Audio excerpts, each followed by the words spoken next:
It was the year 1912, and Pablo had managed to reach Portugal, fleeing from his native Spain. His secret was being discovered, and fearing for his life, he fled to Portugal, with plans to somehow make it to America. However, it would be a risky endeavor. Pablo was a werewolf, and he had to reach the other side of the world before the next full moon. Pablo wasn't an evil man, but he placed greater importance on his own life than on the lives of his potential victims. In reality, he was terrified of being discovered, tortured, and meeting a gruesome end.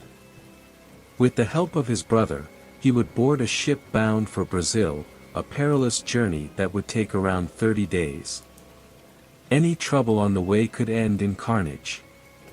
The voyage was tense, and Pablo feared that anything, a storm or any other unforeseen event, could delay the journey. He had little time to reach Brazil and find a safe place for himself and to keep others safe.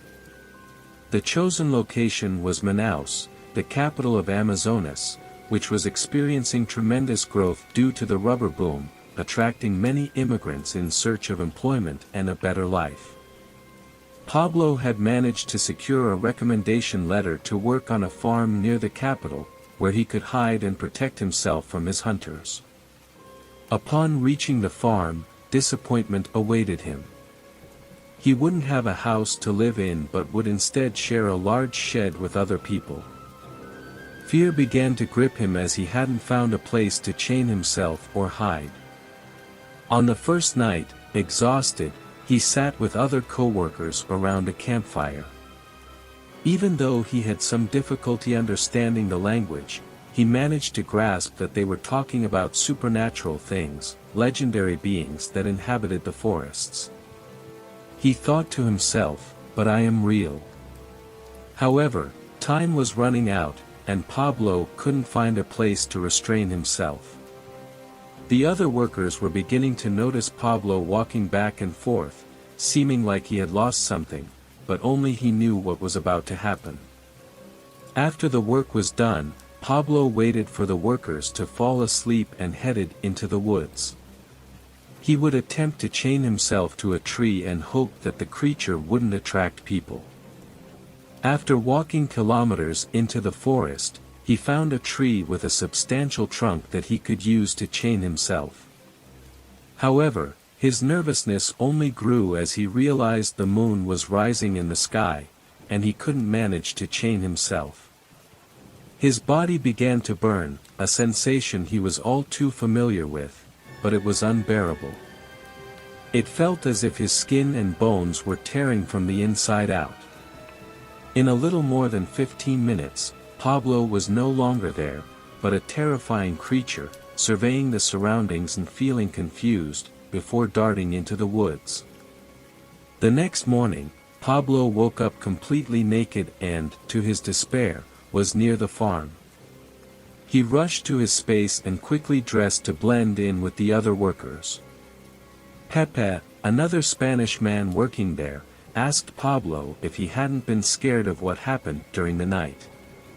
Pablo felt a chill run down his spine and asked what had occurred, as he had slept soundly and heard nothing. Pepe told him that in the middle of the night, they heard growls and howls coming from the forest. They thought it might be a wolf, but they couldn't fathom what kind of wolf could have done that to two of the farmer's cows, completely torn apart. They assumed it was a jaguar, and Pepe quickly organized a security team to go after the animal. However, they returned frightened, saying they had found a jaguar, but it was in the same condition as the cows. Pablo listened intently and became very concerned, although he was relieved that none of the men had been hurt. But in every region of the world, there are local legends, and in Brazil, it was no different. Hidden from human eyes, something watched everything with a look of anger, discovering that something foreign had invaded its territory and destroyed the animals under its protection. The tracks leading away from the dead jaguar could mean only one thing. Nearby, near the dead jaguar, it observed, trying to understand. It was a Curupira, one of the oldest and most feared legends in Brazil. Even Padre Anchieta had written about these creatures, which were incredibly feared by the indigenous people. The Curupira cast one more glance at the dead jaguar before dashing into the forest like a bolt of lightning. As night fell, Pablo prepared to run into the woods, but the workers had organized a feast with food and drink because they would have the next day off. Pablo tried to break free to run into the woods, but he was held back, embraced by his friends who were having a good time. Pablo felt his panic rising, as he couldn't find a way to escape. He was hugged, amidst his friends' laughter and joy. Pablo saw his desperation growing and suddenly ran toward the forest. His friends were frightened and tried to stop him, but without success. Pablo ran as fast as he could, eventually falling and contorting at a certain point. The moon was already visible, and Pablo writhed on the ground as his body deformed and transformed, until he stood up in a terrifying form and hungry. The creature ventured into the woods. Despite being enormous and incredibly muscular, it moved silently, searching for prey. It spotted a large peccary, and its predator instincts made it approach as close as it could before pouncing. But before it reached the prey, it felt a very strong blow to the head that caused it to fall to the ground. The werewolf got up, not understanding what had happened. In front of it stood a short, strong being with fiery hair, looking at it intently. The werewolf leaped onto the Curupira, who, in a supernatural fashion, evaded, causing the monster to crash into a tree. The Curupira looked at the creature it saw for the first time and knew it was not something natural and did not belong there. This was its territory, and Curupiras were feared for defending their territory and everything in it with great ferocity. The Curupira let out a deafening cry and pounced on the werewolf again.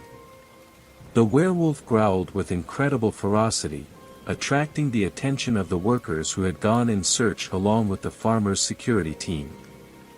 They arrived in the clearing and were all petrified and speechless. They saw two creatures locked in combat, biting and clawing each other.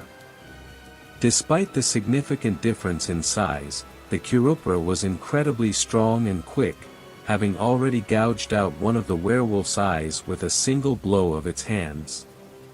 But the werewolf was also a powerful being and, in a sudden twist, sank its claws into the Curupira's chest, impaling it. The werewolf fell, writhing, and its movements gradually slowed until it passed out. The Curupira, still very injured, kicked the creature to ensure it was dead. Satisfied, the Curupira stomped on the creature's head and ran its fingers through the blood on its chest, as if performing a victory ritual. Then, it raised its wooden spear and let out a deafening scream. The men, present, were forced to cover their ears due to the sheer power of the Curupira's scream. The Curupira appeared satisfied and looked at the men with a sense of superiority, demanding respect. The men, in turn, were paralyzed with shock. Then, the Curupira darted into the forest and disappeared. Slowly and cautiously, the men approached the fallen body on the ground. To their astonishment, it was Pablo, almost unrecognizable. They couldn't muster the courage to take the body away and buried it right there.